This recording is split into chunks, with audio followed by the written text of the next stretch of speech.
been such a long day, yo. You know, I started watching a anime podcast today. About? Attack on Titan. Gotcha. Man, it's making me want to think about doing anime podcasts now. But first we gotta knock out Game of Thrones. Okay, because this is Game of Thrones. You know, so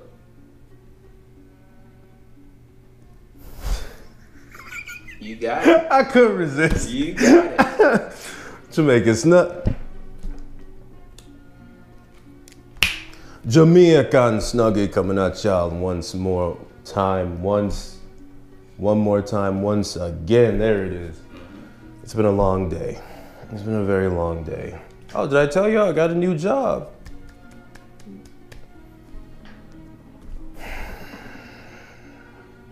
What's wrong? I'm tired. Oh. I'm just tired. Okay. Permission to be tired? Can I be tired? No. Okay. Not when it comes to Game of Thrones. Oh man, Lord Lannister.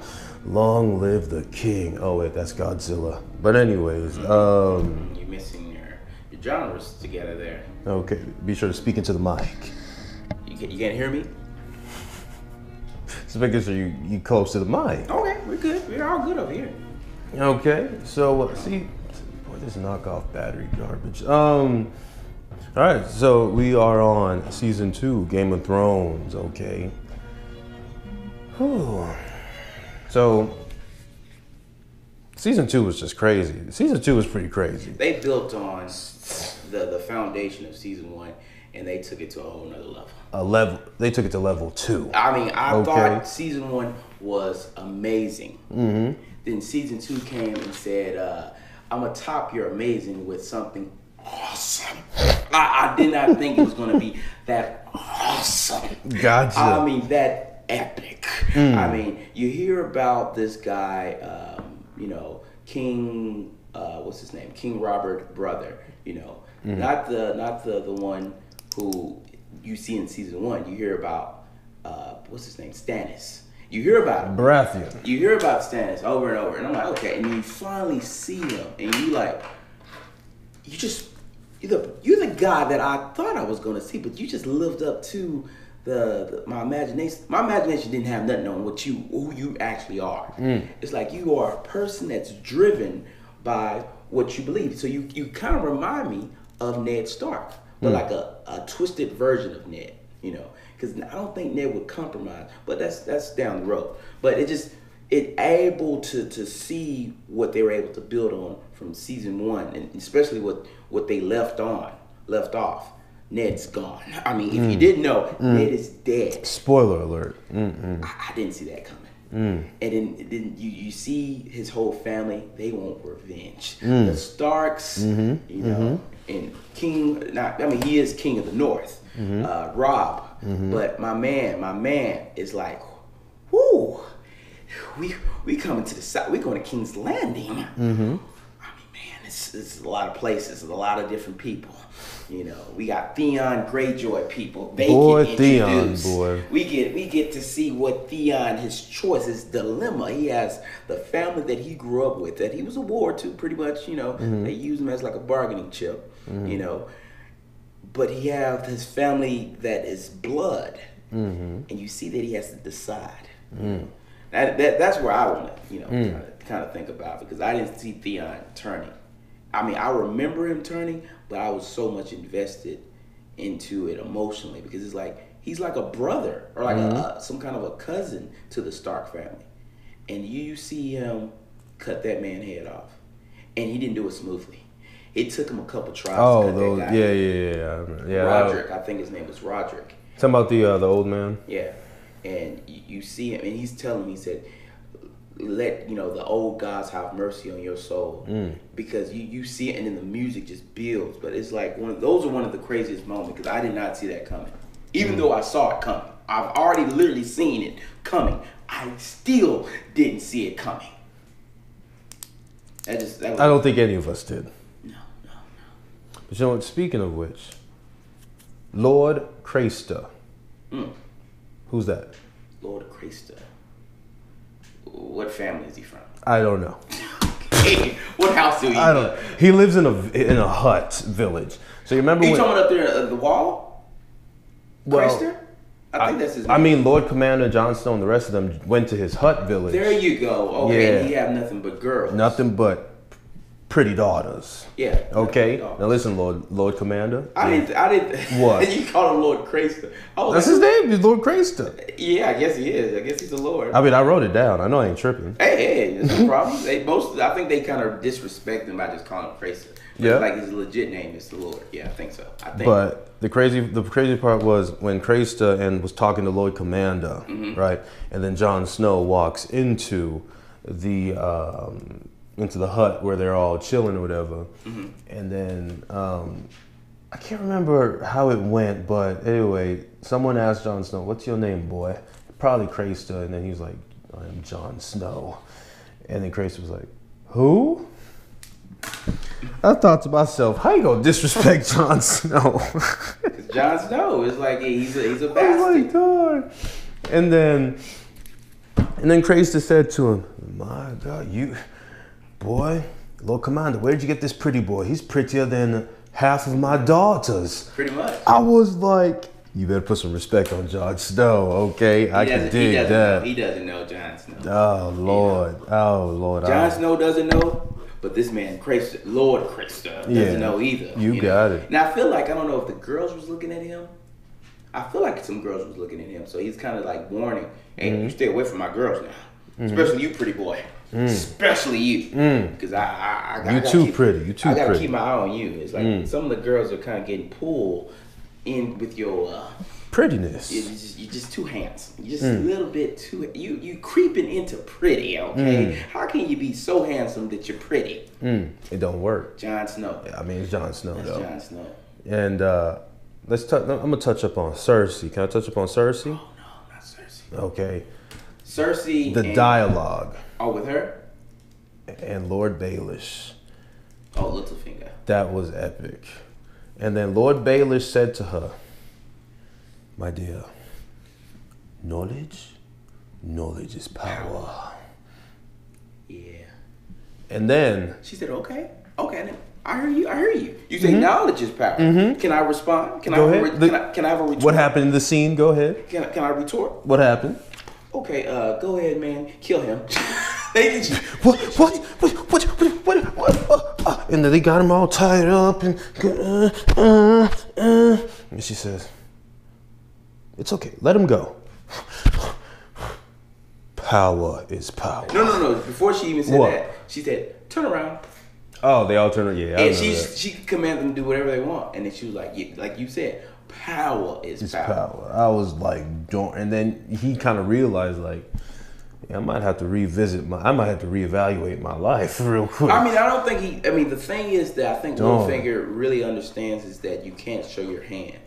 You know, it's like, I think he's almost at this point, he's getting there to being super cocky, super confident, super comfortable with these people. And I think he gets a little bit aware, like, okay, I got to keep my arm length away from them to make sure that they don't know what I have. Because he is a guy who knows pretty much everything about everybody's secrets, everybody's motivations, weaknesses. It's like, that's how Littlefinger is able to manipulate people. It's because he knows, like he says, knowledge is power. But when you give that knowledge to someone else that you know, then it's like you're showing them their hand, like, oh, you know some stuff, huh? Oh, do you know that I got power on top of power? Okay. And I'm like, yeah. Like with me and Cersei and Sansa, that relationship, you see it a little bit in season 1, but the way that she treats her after what happened to her father, Sansa. Alrighty. Okay.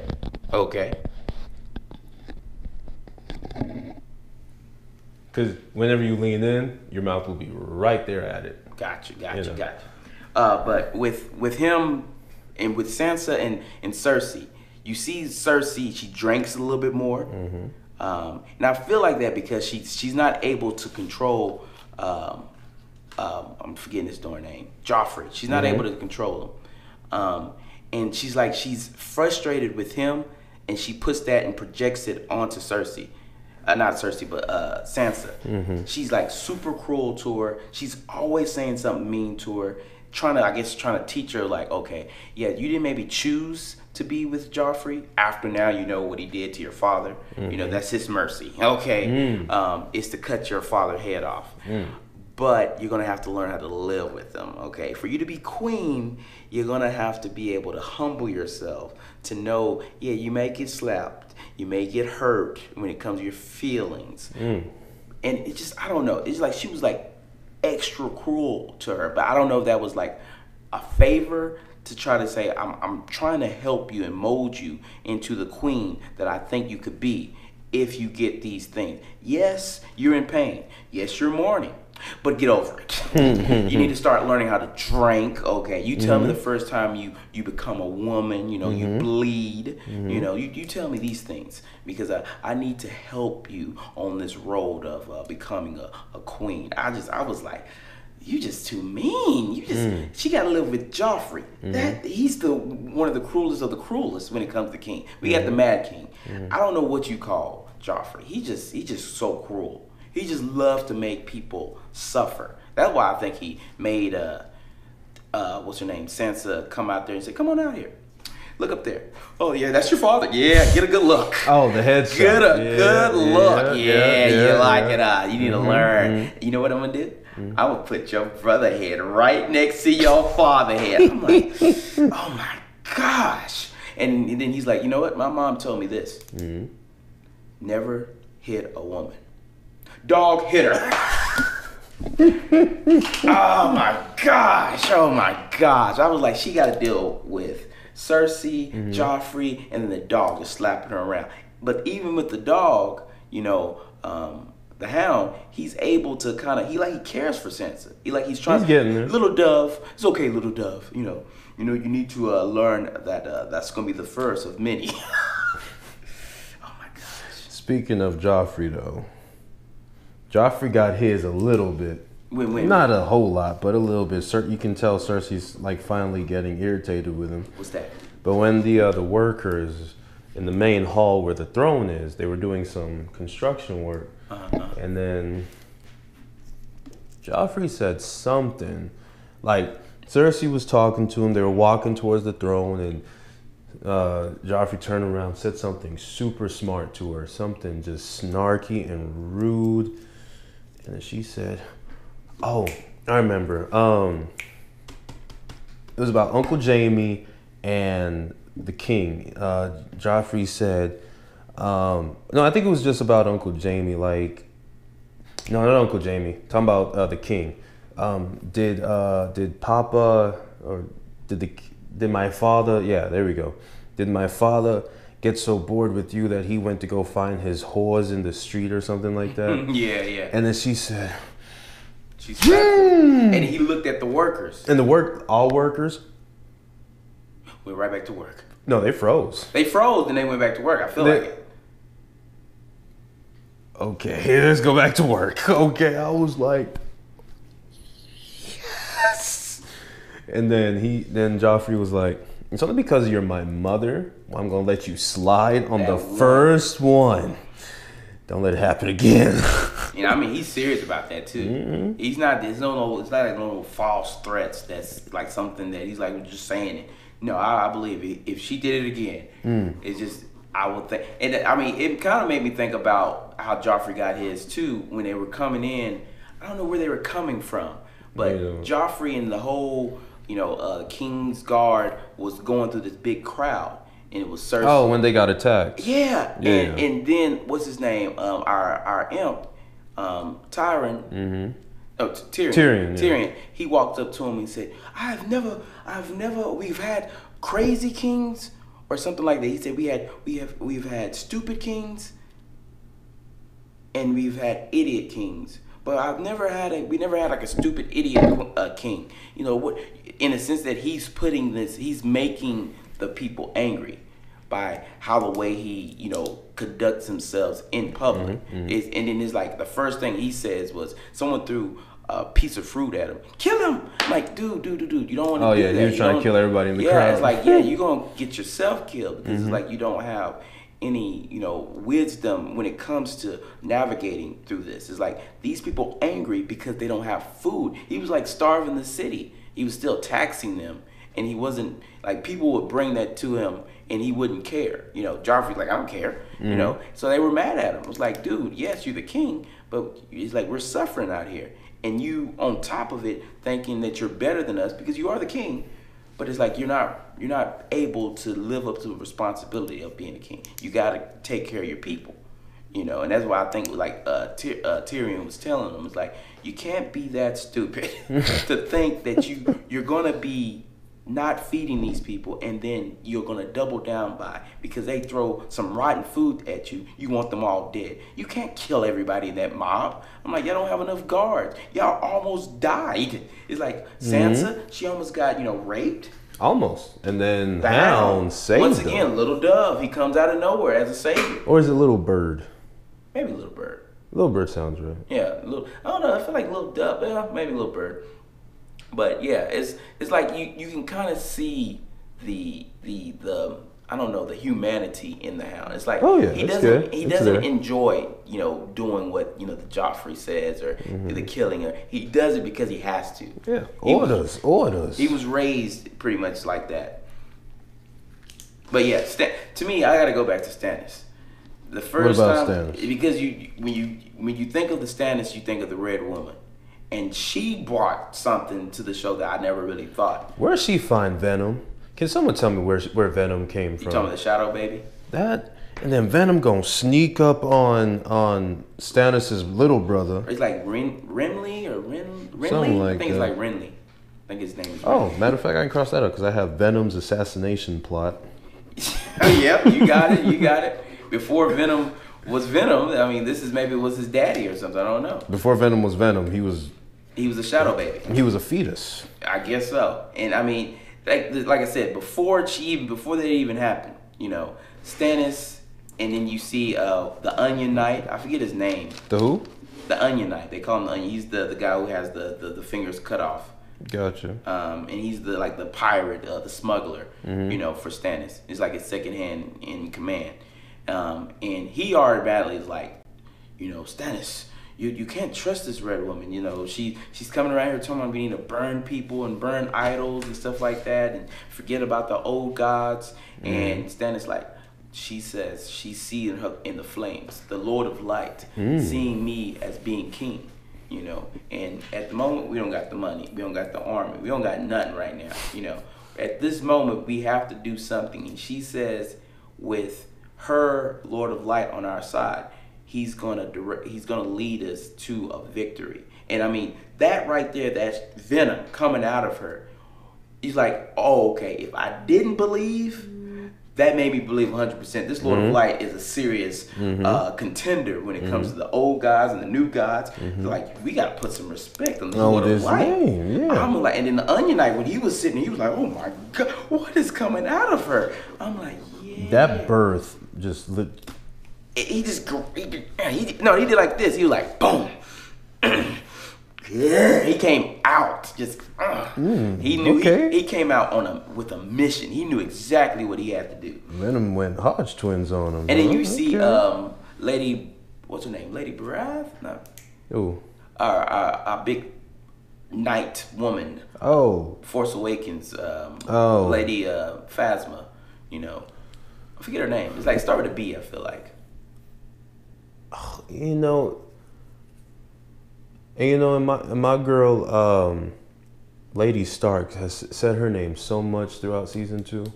It's not like I feel like it's saying like Lady Barath, but I feel like that's. Oh, Bria. Bria. I feel like it's all right. Lady Force Awakens. Yeah, we'll say Lady Phasma. But Lady Phasma, when she came in, I really liked her too because like once again she stuck out as being a person that is she has honor. She really was like loyal. You talked about Roderick, right? yeah, when his head got cut off with Theon. Gotcha. Yeah. Okay, let me cross I think he that was out. the master of arms of what's his bloodline. I did not know that. Whose? Roderick. him being related to, or actually, he should be the one next in line. Oh, you talking about that? Well, I don't know if his name is Roger. We're not talking about the same old man? No, you're talking about the one up there about the wall. Yeah, the wall. He's blind. Oh, that's a different old man. I forgot there's two old men. There's a lot of old men. There's Brandon's old man, and then there's the Wall's old man. Yeah, you're talking about the Wall. Yeah, the Wall. He is the brother of the Mad King. Yeah. So he should be the next person who was supposed to, after the Mad King died, he's supposed to have been stepped in. But at the time, one, he didn't want to be the king. You know, he just didn't want to do the politics. And he just went down there and became, what do you call those, macers? I'm forgetting all these guys, like names and titles, but there's so many. Yeah, it's like they wear chains around their necks, and they mostly do a lot of healing of if someone, you know, get hurt, or they have potions to make you feel better and all that stuff. Like a witch doctor? No, they're not witch doctors. You know, they're not really potions. It's like they call it the milk of the honey or something like that. Or like if you're sick, but the same thing that happened to King Robert when he died. He was like, "Give me some milk of the honey," you know, and it's kind of like a what do you call it? I forget it. What is it called when morphine? It's kind of like morphine back in the day.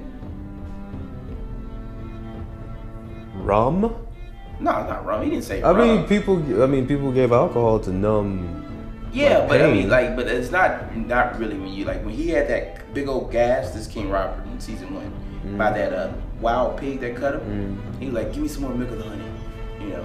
And that the one that they have up there in King's Landing, that old guy who got the chains, he always walking around. Oh, you talking about the pretty boy with he's not really pretty. He's old. Oh, I'm here thinking you're talking about the boy, because the boy that was giving him wine when he was hunting. Yeah, but I'm talking about after he got cut. He was in the bed and he was talking to Ned Stark. Oh, so the old man that was helping him. Yeah, they call it the milk of the honey, or it's milk of something. It's something like that. But with that, they're like doctors, pretty much. They're like doctors. Because the potions is that, but it's not a potion like a witch or something like that. They don't know magic. They're historians. They know a lot of books. This is what Sam wants to be. Sam wants to become one too. It's like the dude in the library. Yeah, that's what they all are. The only name I'm coming up with is Squire, but Squire, he's the one that gave the wine, so I know it ain't that. Squires are usually like servant boys. They're servants to whoever, like a knight or a king or something like that. I don't know this. I feel like they're macers. That's what I think they would call Macer could work. Yeah. Sure. Well, you know, the guy that you're talking about, the one that you're saying is Roderick. I don't think his name is Roderick. Talking about Brandon's old man. Yeah. No. Okay, you said no. Brandon's old man. Now he's a macer. I think you're talking about the one at the wall. No, not the wall. I know the wall. The wall. Well, you said he's related to. He should be the next. The Mad King. Yeah. So I was thinking that's the guy up there with the wall. Mm-hmm. Yeah. But he's a macer too. He's the macer of the Night's Watch. Gotcha. And then it's a macer at the Winterfell. Brandon's. Yeah. He was kind of guiding him and teaching him how to be to be the Lord of Winterfell until his brother comes back. And then you have the macer at King's Landing that Tyrion he threw in prison, I believe. I feel like he threw him in prison, and he cut his beard off too. I remember that. Yeah. So they're all maesters. They're like I said, they're well knowledge. They're well known in the history of all the different lordships and different families. They're well versed. They're very versed in a lot of stuff like that. Usually they send off the crows. I feel like they use crows. Yeah, crows. They use crows to send off messages and receive messages. But there's a lot of stuff they know because it's like I don't want to spoil another season, but when someone gets what's it called, gray worm, or it's like a grayscale. Oh, the disease. Yeah, they were able to fix it because they were able to go into the books and find out what it is, because that's what they do, like a doctor. It's like like with the whole Khaleesi's dude. Which one? She has a macer too? No. I was like, I've never heard of that one. Her her side warrior. Yeah, when he gets grayscale, yeah. Whatever season that is. Yeah, that's like I said, that's a spoiler, but I was like, that's just an example of how they can fix ailments if you're ill. Because Sam. Yeah, so that's what it's the same thing. But he's real knowledgeable too. He's reading nothing but books, and that's how he knows about the three home. Like, let's talk about Sam real quick, because we're on the other side. We're on the other side of the wall now. Okay. I got some Sam. Go ahead. We on the other side of the wall. Actually, hold on. Wait, did you already have a thought about Sam? I'm just thinking about how he's trying to get that girl out of Lord, what's his name, Craces or Craster's camp. Yeah, and he's like, well, I gotta get her out, Jon Snow. Man, tell him you do not want to mess with. When Jon was sitting at the tree and Sam walked up with her. Actually, that leads me into this other point too. Okay, so Sam says, "Hey, Jon." They walk up to the tree. Jon looks up. What is she doing here? And then Sam says, "Oh, this is Ingrid." "Oh, hi, Ingrid. What is she doing here?" I was crying, and then he's like. Just want to help her escape. She's leaving with us. Casually, just want to help her escape. Yeah, when we leave, she's leaving with us. Yeah. Do you not know who she belongs to? Let's think about that. Let's see where your thought process is. She's not free to leave because this is the camp in the hut, like you said, of Cracer, whatever his name is. Yeah. I forgot how much I liked Ingrid. Ingrid is cool. No, yeah, she's real cool. That's the wrong girl. You talking the red-headed girl? Ingrid is the wildling. Yeah. I forget her name. What is the...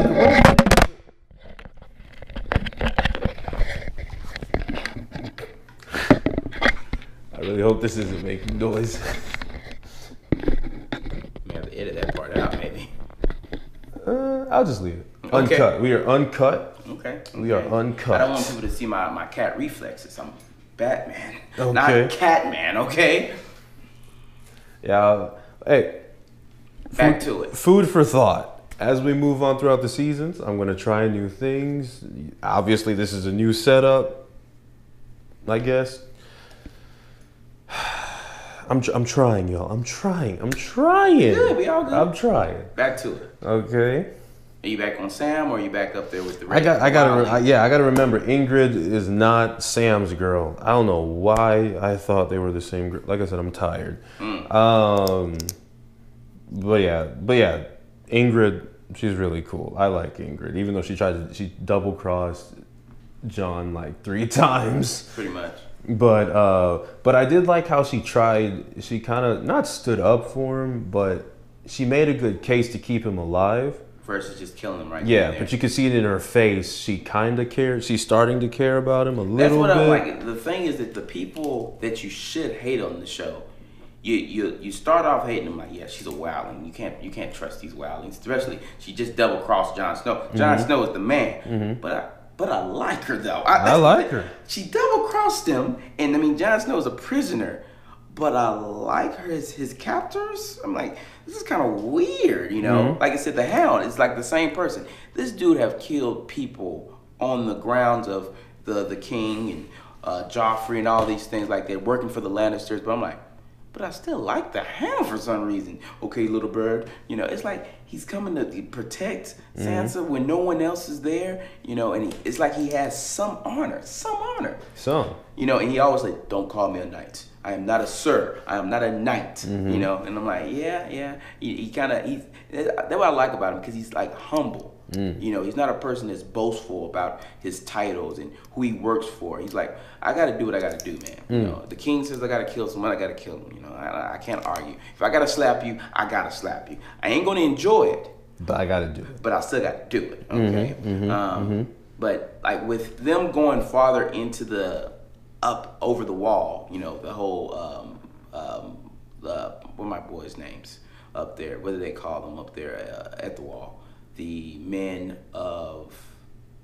You know, Night's Watch? Yeah, Night's Watch. Oh. Yeah. The Brotherhood of the Night's Watch. Not the Brotherhood. Those are 2 different groups. The Night's Watch. Full Metal? What? No. But with them going farther into the north, I was like, are they gonna see some zombies? Some strange things? You know. Since you took me to the mountain. To the mountain? What happened to the mountain? No, not mountain, but Night's Watch Mountain. Okay. When Sam and them were walking around. That was a cool little chase scene too, man. He was going after her. You know. Yeah. And she was able to kind of throw him off of saying, okay, yeah, you caught me, but you know how to get back to your friends? You don't know, don't you? It's like by the time you get back there, they're gonna have already left, and you know they're not gonna look for you. You know. But I was confused on one part. What's that? When Sam and them, I don't know if this is before or after they got separated, but you can tell me. But Sam, they were digging. And they found dragon glass. You got it. Who put that there? He said like the first men. He was saying some of the first. They called them the first men. Some of the first people. Like this is really connecting to Ned Stark too, because he's a kinship to them. He comes from the first men. That's why the Starks are so well known in the land, because it's like the Stark family. They come from the first man, and then in other seasons you see a little backstory. You see that the Night King. He was one of the first men. They just turned him those little minion, little earthly people who could throw fire and stuff like that. They touched his heart. You mean those avatars? Yeah. Those airbenders. You got it. Yeah. Gotcha. So the first men, I believe they are the ones that left that dragon glass, because they knew, and these are in the books that Sam always read, that dragon glass is the only way to kill one of those things. And I mean, it's just kind of random. He's like, why would someone bury that? I remember how they were looking at it. They're like, why would someone just bury dragon glass up here? I mean, I was like, where did that even come from? But you know what? Let's talk about your girl real quick. Which one? Arya. Oh, yeah. So when the Lannister guards attacked her camp, that was crazy. You got it. And then the leader guard, the general, I guess, of the group, my man went down swinging. I think they put like 2 arrows in him or something. Yeah. And he said, still had his sword, and he still was fighting the crowd. I was like, darn, I liked him a lot, because you could tell he was warming up to Arya, and then he was like, listen, girl, I know you're a girl. It's okay. He already knew it because of Ned. Ned told him to watch her, to get my daughter. And that was in season 1. And so, wait, the guard? Yeah. Either not the guard. He's general. He's a recruiter for the Night's Watch. So he goes to King's Landing. He goes to the cells of like the rapists, the murderers, the thieves, and he takes them back. That's his whole job. So he goes back and forth doing that. So he's just a recruiter. He's a scouter, pretty much. He just scouts, he's like, oh, okay, you got some people in your cells. Let me take them off your hands. So when on his way back, he was like, okay, all these men are for the Night's Watch. And I think that's when the king, one of the main general, when they came to talk to him, they were saying, we need to check out your boys here. He said, well, at the moment, under the king's decree, pretty much, they're all, men of the Night's Watch. So you can't do nothing with them anyway. You can't take them back because they already been charged for the Night's Watch. Okay. And I think it was just 3 guys at the time. 3 King's Lannister people. It was 3 of them, and he was like, okay, we'll come back with more men. Oh yeah. And he was like, more men for me to kill. He was like, yeah, more men for me. And that's how he was. It felt like he was. If they fought him fairly, I think he at least took down 10 guys with his sword. If they didn't shoot him with arrows. Easy. Because the arrows really would slow them down. Yeah, because he was murking. That was a cheating move right there. Because I would want that guy, the main general of the Lannisters, versus him. Get off your horse and let's go. God, dog. And then you see Arya, and you're scared for her because they're getting so close to her. Yeah, they hiding in the bushes. Yeah, but it's like, and then they get them, they grab them, and everything like that. And then that one boy, oh, I can't move my legs. And you're like, what? You can't move your legs? First he was like, let me get this what is this, like a little toothpick? What is this? Anyway, so let me help you out, little man. And he just puts that sword right through his throat. And he's like, well, we don't got to worry about him. I was like, darn, man. And then they asked, all right, so where is the Which boy? I was gonna say the locksmith. Are you talking about the blacksmith? That's apprentice? the word. Yeah, he's the blacksmith apprentice. Yeah, blacksmith. It's because like so. He's supposed to. Because what did Joffrey do? Did he like go and told? Pause. Throughout, got to change the battery. So, we'll be right back. Right after these commercials. Yeah, right after these commercials. Right? Yeah. Yeah. Yeah. 3 victories don't make you a conqueror. It's better than 3 defeats.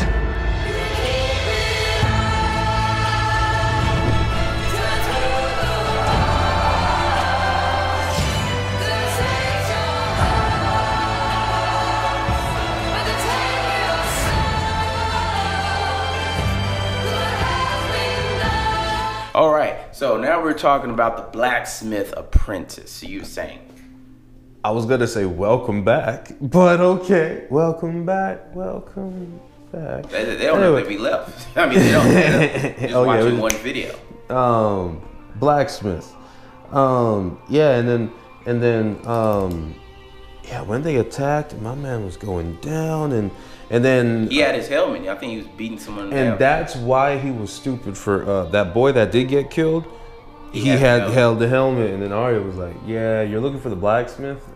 You kind of already killed him right there." Oh, perfect. Oh darn! Really, so I was like, "It's really perfect." That worked out for everyone. It's perfect. You know, speaking of the Lannister guard, I'm starting to notice Tyrion is playing the game. Like he's always been playing the game, big time. But yeah, it's like he's getting more cunning with it. Like he's starting to actually learn, because now that he's the hand of the king, in place of Lord Lannister, it's like he's literally starting. Because when he when he told Baelish one thing, told Cersei another, with that whole little scheme. I can't remember what was the scheme he was doing, but he was trying to figure out who was going to spy on him, I think. And the person that came back, Cersei told him, said, "Well, someone told me. I think it was the Maester. That's why he, put him in prison." Okay, and cut off his beard. And that's what he was like. I'm trying to figure out who I can trust, and you obviously I can't trust. You know what? Then he went and told Littlefinger. He said, "Yeah." He said, "So you told me a lie?" He was like, "Yeah, I did. Did it purposely, strategically." And I think Baelish actually kind of well played. It's like Baelish finally realized, oh, he knows what he's doing. But I like the old man for this reason. He was cracking me up. You know when? Yeah, with the chains. Yeah, and then boy, he was sleeping with that one girl. He finished. Oh yeah. Oh. I was like, how you transform like that, baby? I was dying. You gotta think about this. Dying you on gotta that think about it. He's been living through so many kings, King Robert, King Joffrey. And kept all this a secret. Like, he's perfectly healthy. He does that purposely, and I mean, all of them have their different approaches. Like Tyrion, people, already underestimate him because he's little, but he's super smart.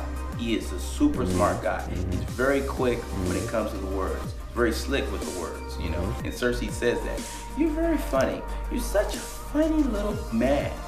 And that's why I guess she found out that he has a whore there, Yeah, but she got the wrong whore. That was a real funny moment. That was I was like, oh, you got the wrong. Like his heart dropped, and I've dropped too. I said, I don't remember this. I don't remember this scene. Who's gonna come out that door? And then you see it's the other girl. And then you see how Tyrion plays it off too. He's like, "Are you okay?" I was like, Tyrion, like you said, he's clever. He was very clever. I really like his girl though. She's really cool, and I like how at first she was kind of like, you know what, Sansa, I just can't stand you. And then you can see that she starts to care for Sansa after a while, and she starts protecting her. You remember when she actually grabbed like when Sansa dropped her womanhood right there in the bed, and the other servant noticed and ran. She was going to go talk to Cersei. Boy, his girl just ran after. You say anything. Put you up. Oh. Because she's not a regular. Sure. And then, like what Sansa said to her, she said, "You're not a regular servant, huh?" I said, No. "No, I'm not. I'm not from here." Okay. Well, regular servants, when we start the day, they brush my hair. Mm-hmm. No, don't brush it like that. So he's like, yes. How do you want me to brush it? You're like, you said brush. What do you mean? What just said brush? Boy, Cersei. Actually, you know what? I'm gonna touch that when we get to Blackwater. I say Blackwater for, well, not last, but it's one of the last things. But Worse for because what I gotta say about Cersei and Imp's girl connects with Blackwater. You got it. But I had one simple question. You know me, I don't know all the necessary places in Game of Thrones. I mean, I know the important ones. I just don't know all the distant ones. So you tell me, where is Volantis? Volantis is, I believe, I could be getting this wrong because they talk about it in other seasons, but it was, I think it's like where a lot of people put the gray, is it gray skin? I think it's like gray skin. I think that's the name of it. When you get that disease and it kind of messes up. The skin one, yeah. Yeah, I think it's called gray skin.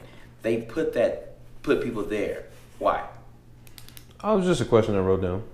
Okay. I probably just heard someone mention it, and I'm like, it was a great area, you know, but somehow, but not anymore. Yeah, they're going to talk about it in other seasons, in the sense of that's where they send a lot of the gray people at, the grayscale people, because one, you go crazy when it covers up your whole body and then you die. But before you die, like I said, you go crazy. You know, you want to kill people, want to eat people, and all of the weird stuff they do. So they leave them there, and it's kind of like what's that place that, like, I'm jumping around, but when Arya got took by the Lannisters and they took her to this place that like looked like ruins. It was like it's black and burnt and everything like that. It was where Tyrion was at.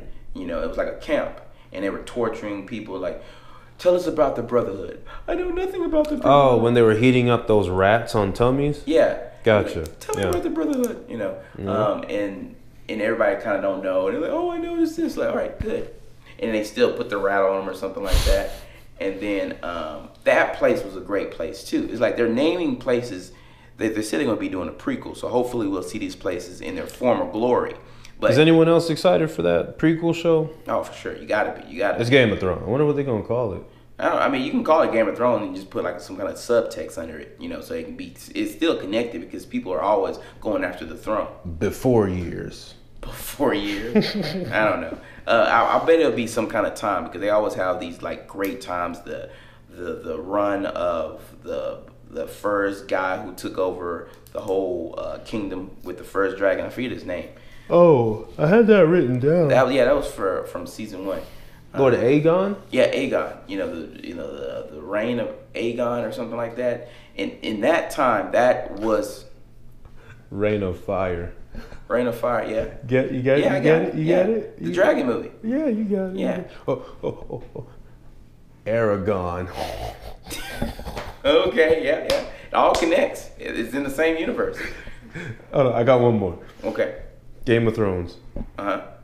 How to Train Your Dragon. Yeah. How to Train a Dragon. I mean, it makes perfect sense. I'll stop. All these spinoffs, we just didn't know. They have like a multi-connected universe, you know. But yeah, so I'm thinking like they talk about that too. Tyrion.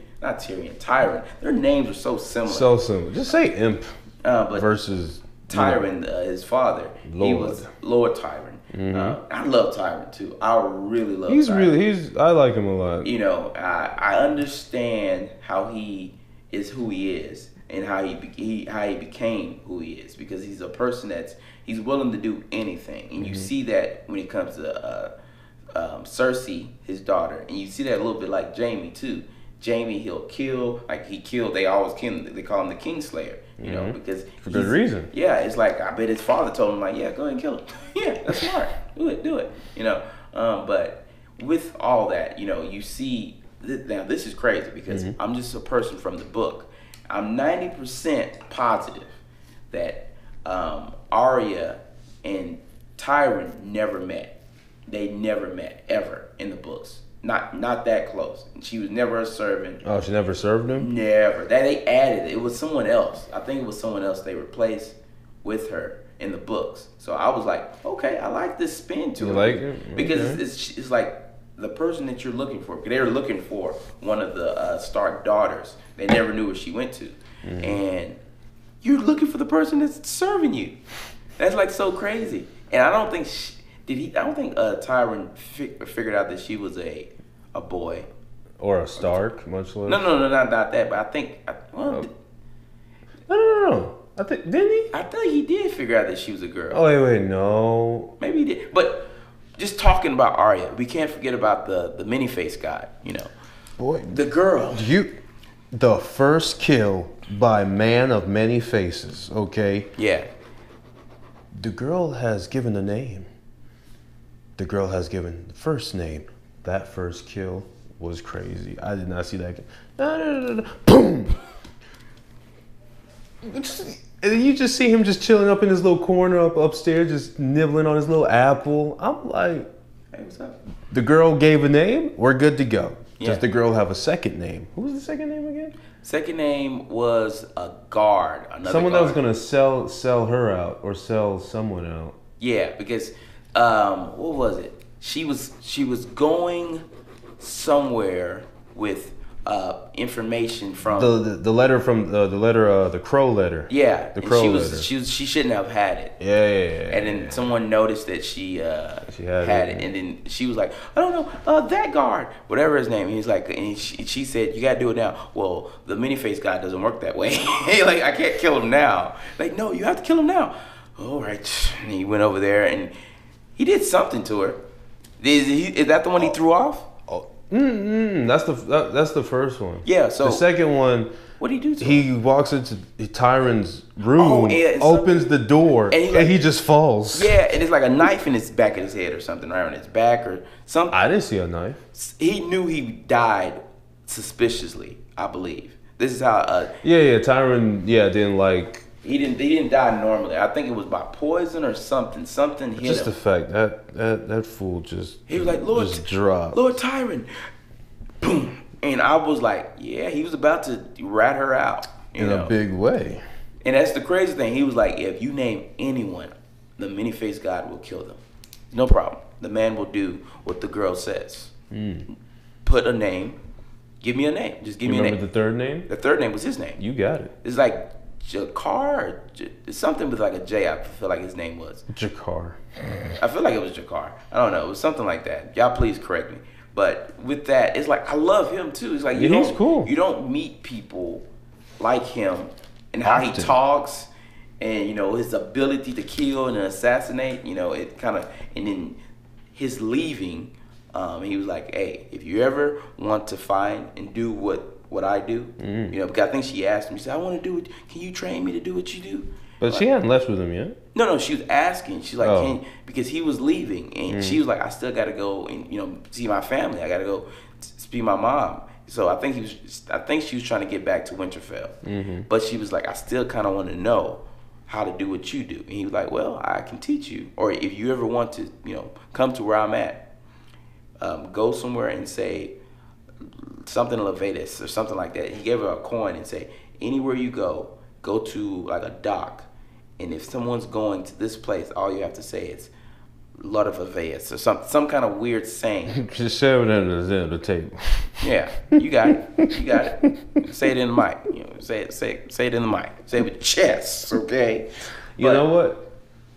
Oh, go ahead and finish that thought. Yeah. I'm just saying, like that whole connection that her, the man, the many-faced God man, and then her with Tyron, it's like Arya was able to, it's like she's able to kind of get these relationships. He has the blacksmith apprentice. It's like she's able to connect to people very easily, even though, and I think one way she does that is that she's not so, I'm a lady, Oh no, she's straight tomboy. Yeah, that's why I'm like, she's very relatable. She's down to earth, that's how she, like, if you put her in the position, or if you put Sansa in that position of what Arya had to go through, she wouldn't have made it.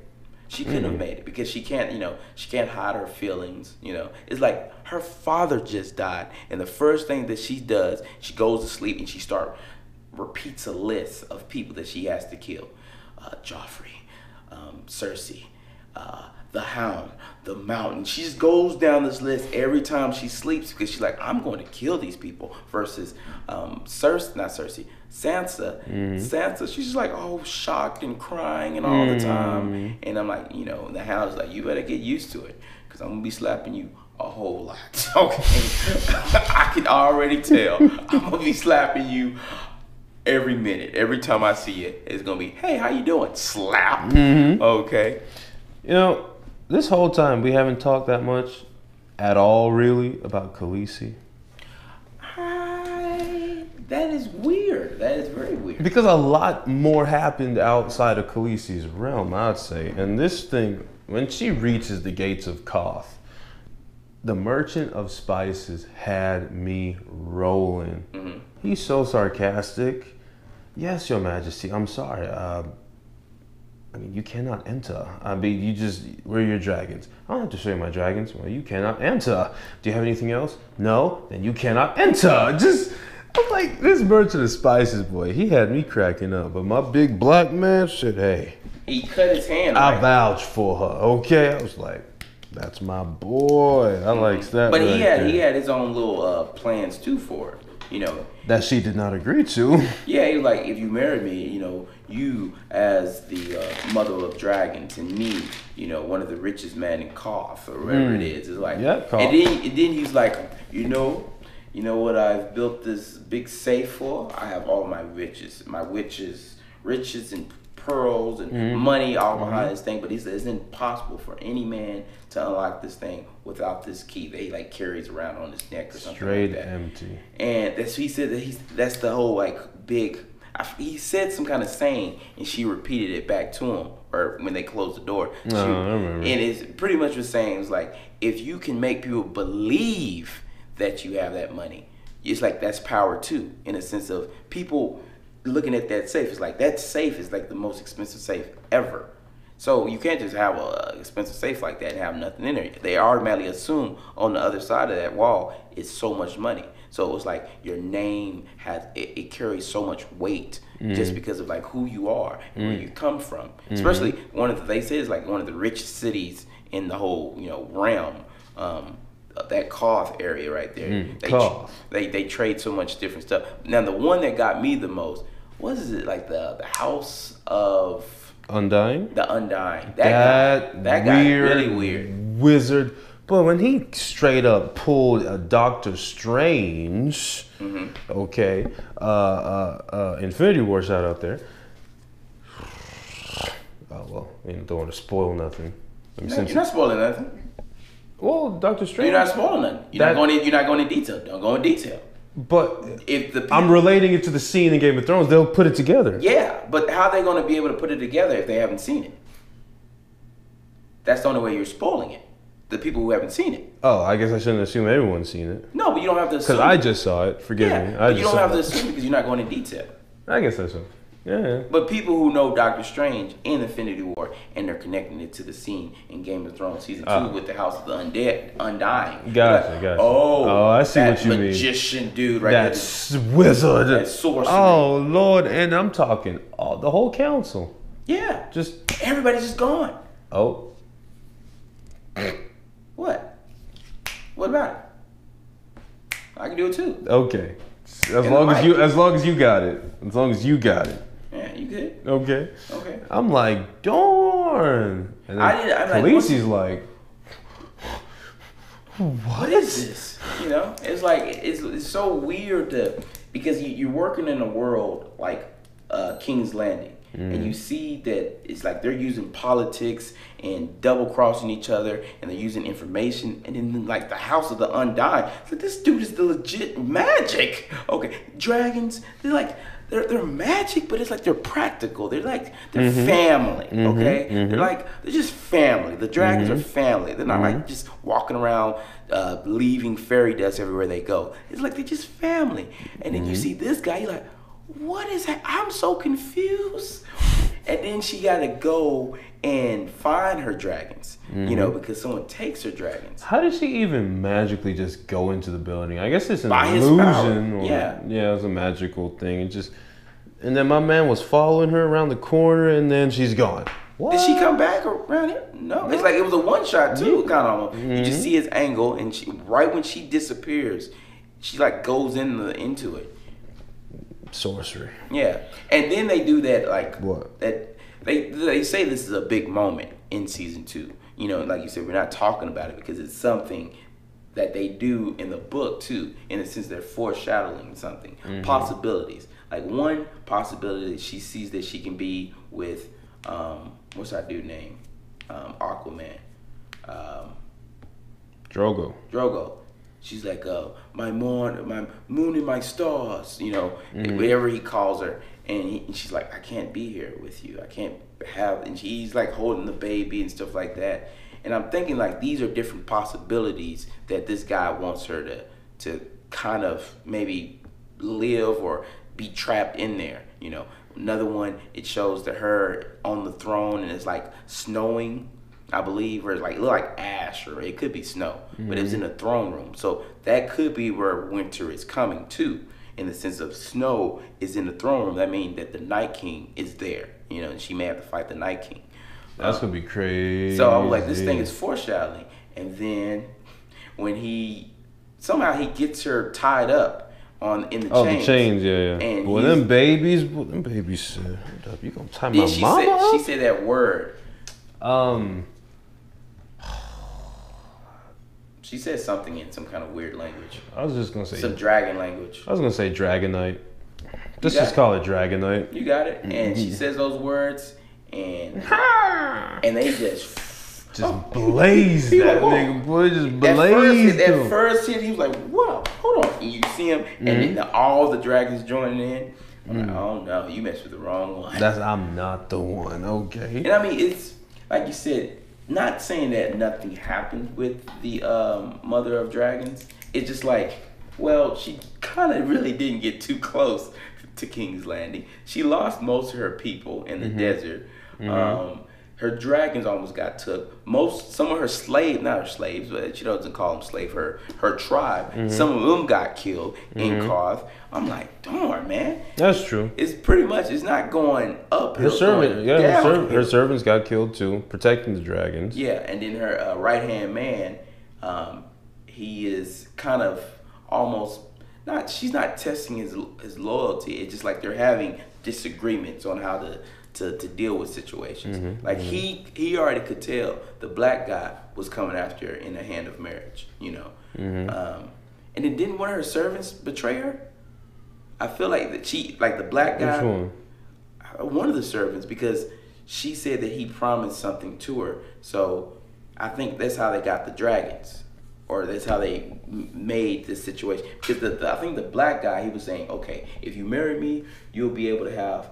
I can give you enough money to buy boats so your army can eventually get to the king, King's Landing, you know, and this whole approach of like, you don't even need dragons. All you need is really money. Don't even worry about the dragons. Yeah. And I think that's what he was trying to do. He was trying to say, okay, if you marry me, I will be able to have the last Targaryen as a wife. I mean, that alone, that title is a crazy title. I got the biggest safe in the world, and then I got the biggest, baddest wife in the world, you know. I'm like, dude, you don't got nothing really to show for it. In a sense of crazy combo though. Because like the Mother of Dragons don't have dragons. That safe don't got no money. I'm like, dude, okay, you just nothing but for show, man. You're selling it real good though. But that would be power. It is, you know. Yeah. So I was like, okay, I got you. But yeah, I don't know. It seemed like they really didn't focus a lot on Dany this year or this season. That season. It just seemed like they kind of were.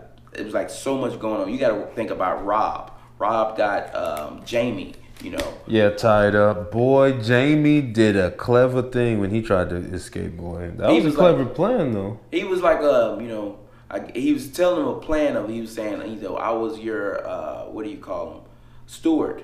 That guy. his cousin. Yeah. And he was like, I was your steward when you was at the tournament. And he's like, oh, you were, yeah. And he said, you're so cool out there, and I just kind of to grow up, just wanted to be a steward too. I just wanted to learn from you. Oh yeah, that was a great tournament. Yeah, but this is what it teaches me. Teaches me I'm only good for one thing. And he was like, what's that? Killing. And he just kills him. I was like, wow. And the other guy comes in there. It really was a good plan. I mean, he literally almost got away. Almost. Yeah. And they still found him. And then Stark, Lady Stark. I mean, she was doing so good, you know. Until she let him go. Yeah, But I mean, Rob, he's like, Rob is saying, like, we're so close. We can bargain with the Lannisters when we get to King's Landing. One, we'll have an army there, so they'll be already scared that we're gonna, try to kill them that way. And then we have their uncle, Joffrey's uncle, aka Daddy, too. Versus if you just let him go, you're hoping that they're gonna give out of the goodness of their heart, they're gonna give our sisters back. They still deserve we deserve justice for my father, for your husband. You can't just let him go. I'm sorry, I can't allow you to be in any more meetings, any banishment, like, or go back home, Rob, or whatever. Yeah, Rob, you got to do that, because the men are already thinking that at that point, why would you allow, even though it's your mother, you let a woman do this, and then you don't even punish her. You really don't punish her. And I'm like, I get y'all, but Rob, you're in a tough spot. And then the promise that he made in season 1, you already see it kind of unfolding, how just coming all apart. You supposed to marry one of the ladies of, what's that darn people name? Oh, Greyjoys? Not the Greyjoys. No, you sure? No, it's not. Greyjoys is Theon. The family that guards the bridge. Yeah, forget his name. But yeah, he's supposed to marry one of those. And him not... Oh no, I was like, you sure it ain't great? No, it's not Greyjoy. The dude with the many daughters. Yeah, and he's like all touching around them and all that stuff like that. What is his name again? It doesn't matter. We broke it down enough. We gave him enough context. Yeah, so with the context that we gave, with him, he's supposed to marry one of the daughters. He never got a chance to even see one of the daughters yet. But I think Lady Stark saw her, and she's like, and he asked her, he said, so how's my future wife? She's pretty. And how she said it, he's like, dog it. And then I think she's explained, like, hey, I had to marry your father. I didn't, even know him. I was planning on marrying your father's brother, but he died by the Mad King. The Mad King burned him alive. But yeah, and then you see him, getting like really close with this like nurse lady. And I'm like, dude, she is cool though. She's cool, but I like her. You gotta know that your feelings are growing. It's like, you gotta be careful with that, and you already see it. It's growing, and you see them, do the nasty. And I'm like, it's over. It's already over. He went too far. That's the Theon. That's the Theon move. When he cut off Roderick's head, he cut that dude's head off. I was like, ain't no turning back. Okay, Theon. You could have maybe got it back, and then he burnt those kids too. He burnt those. Thinking it was Brandon. No, he knew it wasn't. But that guy told him. He said, "Okay." Oh. He was like, "Hey, we got 2 kids here. Well, why don't we just kill the farmer and just kill his kids and burn them? No one's gonna know." Gotcha. And I'm like, dude, man, Theon, it's like you listening to the devil, man. That's like a devil, a serpent in your ear, man. But then they double crossed him. They knocked him in the head. Yeah, because the thing was, he was saying that what's his name, Lord Bolton. Yeah, I think Lord Bolton. His men were coming. They were outside Winterfell, and before they got there, he was like, yeah, we're gonna go back to the sea, okay? Because one thing, Winterfell is way too far away from the ocean, and their people are from the ocean. That's how they get around. And I think the sister came in, and she was she said, like, I'm here to take you home. What do you mean take me home? I got Winterfell under my finger. He said, what do you mean you got? No one's gonna be able to come and help you. Like, we can't hold men right here. One thing, it's not close to the sea. So you did this thinking that you were big and bad, but you ain't. No man was here anyway. I mean, all the men at Winterfell is with King Rob, so you didn't have to fight nobody. So you didn't do anything. You didn't do anything special. Just burn this place down and let's go. And he's like, no, I gotta prove a point. I'm much of a Greyjoy as you. You're just being foolish, man. That's pride. That's pride talking, dude. You gotta prove somebody a point. But they did knock him out, like you said. But yeah, you see Robb doing what he's doing, and then you see Lady Stark. I feel like I want to say Lady Bran. I feel like Lady Bran. What's her darn name? The knight, the female knight, Lady Phasma. Whatever. It's something with a Bran. I feel like it's something like Bran. Bria, like, whatever. Someone's gonna be saying, they're gonna be like typing it. Like, dude, how can y'all not remember? Her name is so easy. I got you. But you see her having to fight. Was the Lannister guys that she had to fight?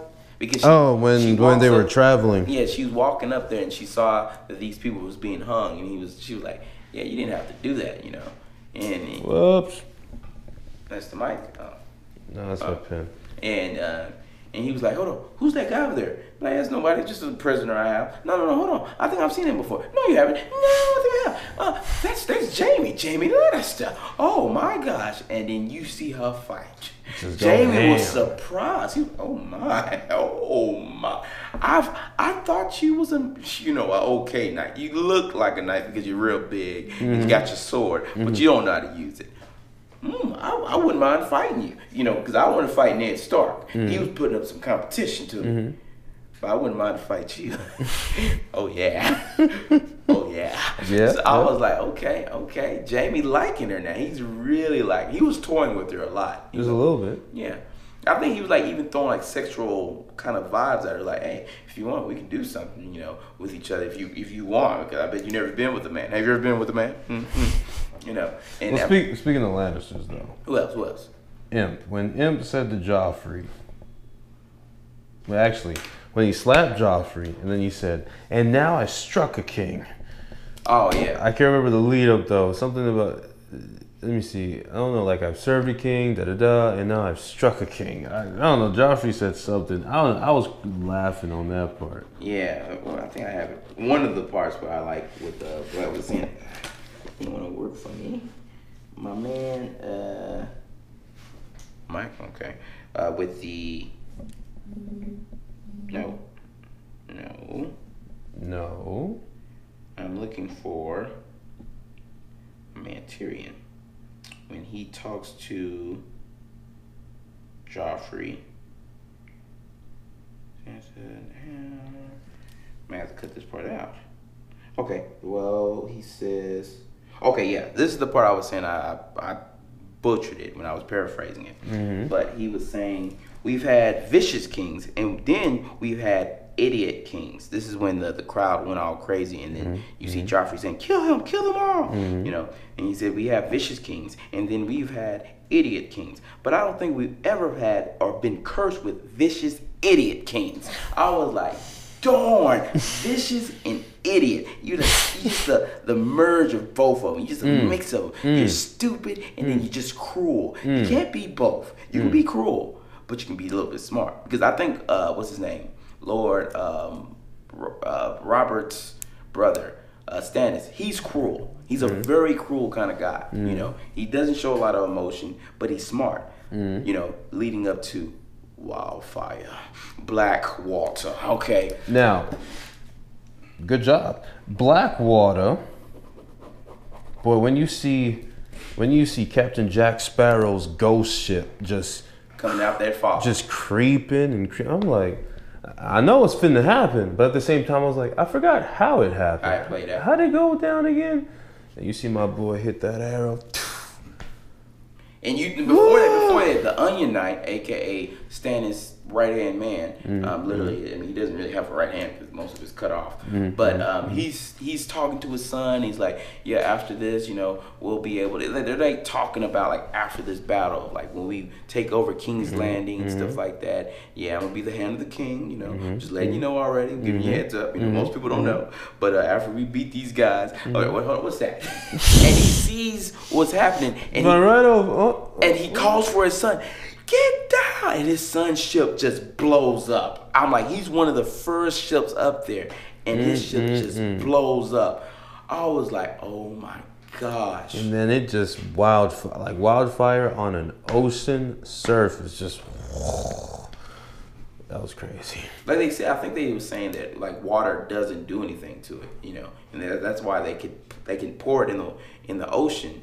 I think that was that main ship was doing. It had like a knot. Yeah, it was just leaking. It was just leaking out wildfire because it's like it can just stay on the water and it can burn, and it burns very hot and very long. I mean, it's just like when you mix oil and water. Yeah. It's just separates itself, or just Pretty much. It's physics. But I think chemistry. Wildfire is like Chemistry. it catches on so fast and it's so intense. It burns quicker too, in the sense of it's hotter than regular fire. So that's why I think they said that it was not banished, but it was like it was locked away. It was locked away, but they were saying they were making it for a very long time. You know, they were making it for the Mad King, because the Mad King, his plan was to burn King's Landing because he was crazy. He had no reason why. He didn't care. What? That's why Jaime killed the Mad King. Most people don't think of that for some odd reason. They like, you just killed kings, huh? You don't have no honor. Like, no, I had to look past my honor to protect the realm, protect the kingship, because this dude was planning to pour wildfire on everybody and just burn this whole place down because he was crazy. One, because he was come out of incest, I believe, because that's all the Targaryens do. They try to keep their bloodlines pure by having brothers and sisters having kids together. And I'm like, yeah, one of them gonna come out a little crazy, okay? So like that's normal. And that's why I think Joffrey's like that too, because Cersei and Jaime are brothers and sisters. So that's why Joffrey, I think, is so crazy. You know, it's because he comes out of incest. He's born out of incest. It ain't right. It ain't right. Anyway, well, with Blackwater, the way they treated Imp right after he got sliced up. No, before that. What? Before that, and like Imp was leading the charge. Oh yeah. Because then Joffrey went running. You said I think you said something about Sansa, not Sansa, but Cersei. It's like Cersei and this girl. Yeah. They were in the cellar, tucked away, hidden with all the other female servants, and then that's when Cersei was interrogating her, and then Cersei like kind of put two together. You something ain't right. Something ain't right with you. You're from. I know all the servants. I don't know you. You don't look familiar. Oh, I just got here. I'm from wherever she's from. She's like, And it's like Cersei just kept calling her out on stuff. You could tell my girl was getting annoyed. Like, why won't Cersei just shut up? Just shut up. But this is what she did to, like I said, to Sansa. You know, in the sense when she started drinking, it's like she gets more vicious. She gets more venomous. You know, in the sense that she's like, her fangs come out, and she's like, I don't have nothing holding me back now. You know, in the sense if she was sober, she's able to kind of just chill out. But because she thought she was about to die, she's like, you know, the first thing that's going to happen, right? They're going to break down that door and they're going to rape us all. You know, and I'm like, yeah. So she was ready to kill herself. You know, she was ready to kill. And she was really that guy who I think chopped off Ned Stark's head. I think he did. Oh, the executioner. The executioner. He said that's what he's here for. That's what he's here for. He's gonna kill us before they kill us. Before they, do what they do to us, to be savage. Here I thought he was there to help protect. No, he has a job and he's gonna do it too. And how he look, he's like, I will. You'll be first, okay? You will be first, okay? His face was a little bit freaky, just staring at it. I think his tongue was cut. I think someone said his tongue was cut off. You know, so that's why I don't think he talks. But yeah, and then you see him. He's like, where's Joffrey? Well, he's gonna stay inside.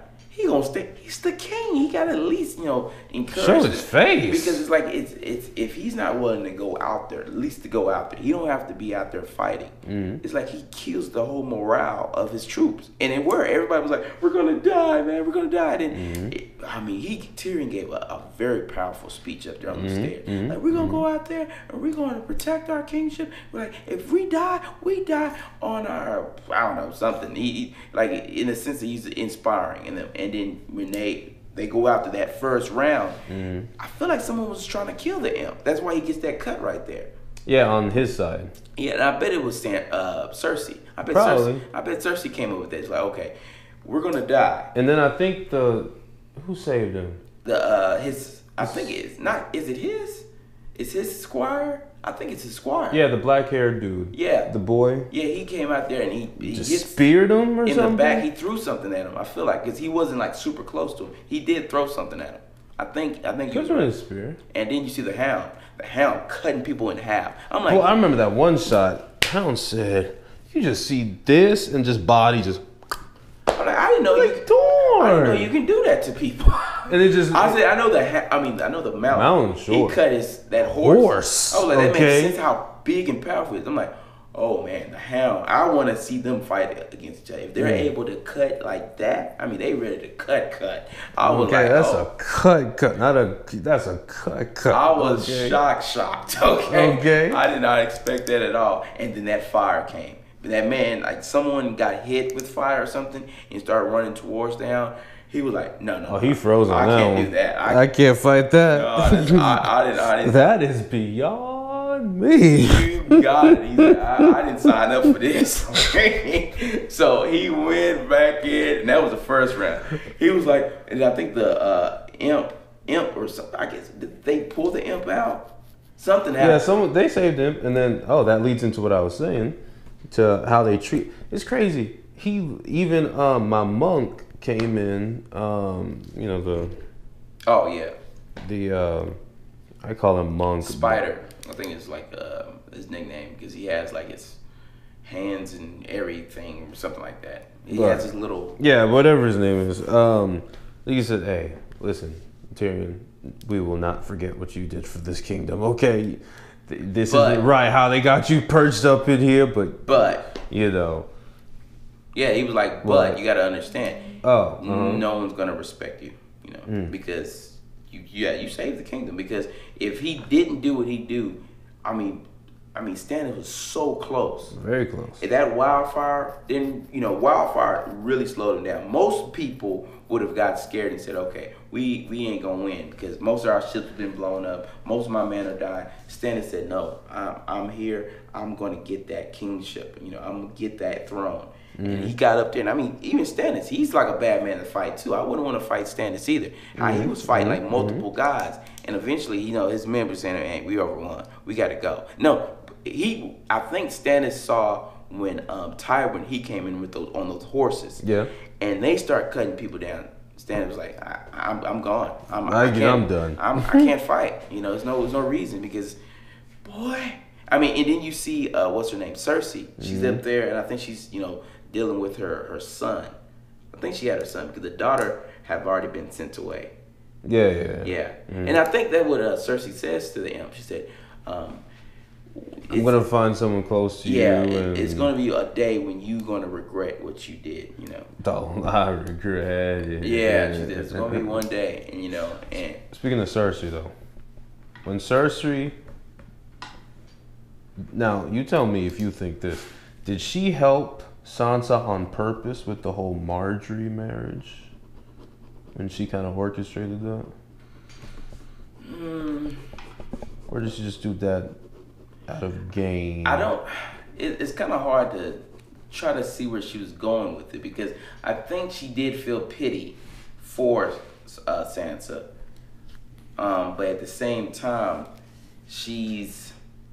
I don't know. I would think if she had a choice, if she really had a choice, because they didn't really have a choice with the Marjorie thing, in the sense of their family, I believe, switched teams after Renly died, after the Shadow Venom killed him, and they backed Tyrion and the Lannisters, and they said that I guess if our family back your family, the Lannisters, you have to do this. You have to make my sister queen. So she really didn't have the advantage, or she didn't really have the option of saying no, because it's it already kind of happened between, Tywin and Tyrion. Everybody else kind of already agreed upon it. So she was kind of the last person. But I would think she would prefer Sansa because I feel like when she was looking at Marjorie, she was like, "Yeah, that's a queen.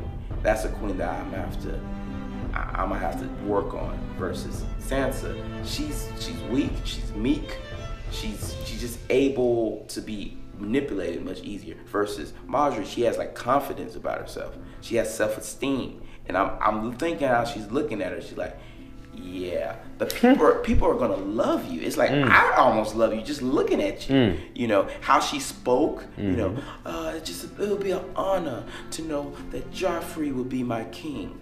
I was like, wow. Versus Sansa, she was like, I still want to be queen. I still would like to be. I was like, oh my god. Okay. It was like you can kind of tell. It's like she doesn't have the same thing that Marjorie had at the same time. Yeah, Marjorie's pretty awesome. So that's why I'm like, that's a little bit. I don't know. I would think she helped it, but I think she was maybe her arm was twisted a little bit. Makes sense. What do you think? I don't know. Just Cersei never really does anything to really help others, but it helped Sansa. So I was like, maybe she did do it on. It was like I don't think it was on the top of the list though. I think it was like a little aftershock benefit of like, okay, it helps her so she can. And I think she thought she could go home. She was like, you ain't going nowhere. You ain't going nowhere. You still staying here. So I was like, oh, and that's the bad thing. She doesn't go back to Winterfell. She don't go back to see her brother. She don't go back to see her mother. She's still stuck. Still stuck there. So she's like, hey, where you going? Well, Marjorie's here, so you don't need me anymore. Yeah, but you ain't going nowhere. We still have leverage having you. You're our leverage. So it's like you're still our you're our hostage, So I was like, yeah, that's still pretty bad. All right, well, this will be our last topic. Last topic, everyone. Ooh, this is a long podcast. Look at that. That's like 45 plus 30. I hate math. So the last shot, you know me, I always got to document the last shot of every season. Hold on. See if you remember. Hold on. Give me a second. I'm trying to think of the last shot. Because you think about Blackwater, Wildfire, and what's the last shot? You gonna tell me Hodor, and I'm here thinking you got it trying to remember. I'm trying to remember, but I can't remember the last shot. We're with Sam. Oh, the 3 horns. Because the first horn is when someone's returning. 2 horns mean wildlings are attacking. 3 horns have never happened in 1,000 years. It was like, yeah, we don't even gotta worry about that 3rd horn. Yeah. So you see Sam, you see some of the guys, and they just chilling up there with their little dragon glass. And then you hear the first horn. You say, oh, okay, Jon Snow's back. Brr. Oh, darn, we got wildlings attacking. Let's take out my... Brr. What? And then you see that snow kind of fog coming in, that mist just coming in. And you see Sam like falls, and he's taking his little time to get back behind up. The rock. Hey, guys, don't leave me. Don't. Oh, let me get behind this rock, okay? And then just previously on AMC's The Frozen Dead, okay? They just start coming. It's like coming. You forget about this. Is what I'm saying, that magic. It's just you're thinking all about the politics, this House of Cards action in King's Landing. You're thinking about my boy Jon Snow. He's dealing with the wildlings. He's a hostage. He killed some guy. And to get real good with the wildlings. I mean, all this stuff that's like realistic is happening. Like zombies, I'm like the other people. Zombies ain't don't real, make no sense. And then you see that one that's like have that spirit. And he's like riding a horse, like a dead horse, like the general to Icy Darth Maul. And you just see him like I call him Frozen Strider. Okay, Frozen Strider. That's from Lord of the Rings. Woo! He got it, Jax. He got it. Okay. Yeah, that's the only name Frodo. Yeah, those are the only 2 names I remember. Okay. No? Gandalf. There we go. 3. Okay. The Ring. The Sam. Oh, that's Frodo's best friend. Yeah. Okay. Gollum. The precious. Oh yeah, my precious. Yeah. Okay. I guess Strider's what because he got that Strider hair. This is a Lord of the Rings podcast now. Oh. Are we on the Return of the King? Or are we on the Two Towers? The Fellowship of the Ring? Whichever one Strider pops on the scene. I think he pops up in the first. Anyway, Hey, yeah, when Sam sees Frozen Strider on his horse riding, I was shocked. I was like, oh. I forgot all about these guys. Crazy. It's like, what's gonna happen to Sam? My mom was like, is he gonna die? is Sam gonna die? I was like, I think he could make it. But anyways, whew, all right, this was a long podcast. It's a lot of stuff we missed. A lot of stuff. There's a whole lot. There's a whole lot. But these are some of the big moments. Like I said, Theon. Okay. Don't go over it. Don't recap. Battery's dead. It's dying. It's dead. The battery is dead. Do you need a Heimlich done? You're choking? You need an AED? Okay, Jax. We gotta cut it because we got a long day tomorrow, Jax. All right. Well, thanks for joining us on the season 2 podcast for Game of Thrones. We'll see y'all for season 3. Okay. All right. I'm thinking about doing other types of podcasts, probably when we finish Game of Thrones, you know, getting ready for season 8. Maybe we'll do other podcasts in between. I don't know. I guess. Maybe do the spinoff podcast of Game of Thrones. I'm just going to react to that. Actually, I was going to react to season 2. I was going to react to it, but like I said, with the new job, time just couldn't work. So able to squeeze in this podcast. And matter of fact, probably no need to really react to season 3 since y'all know what happens there. So, and y'all seen that video of mine years ago. So, anyway, Jax, cut the camera off. Like, share, subscribe. You know the drill. All right, we out, Jax. Season we out. 3, I'm scared. Season 3, Game of Thrones. We'll see y'all then. Let's get it.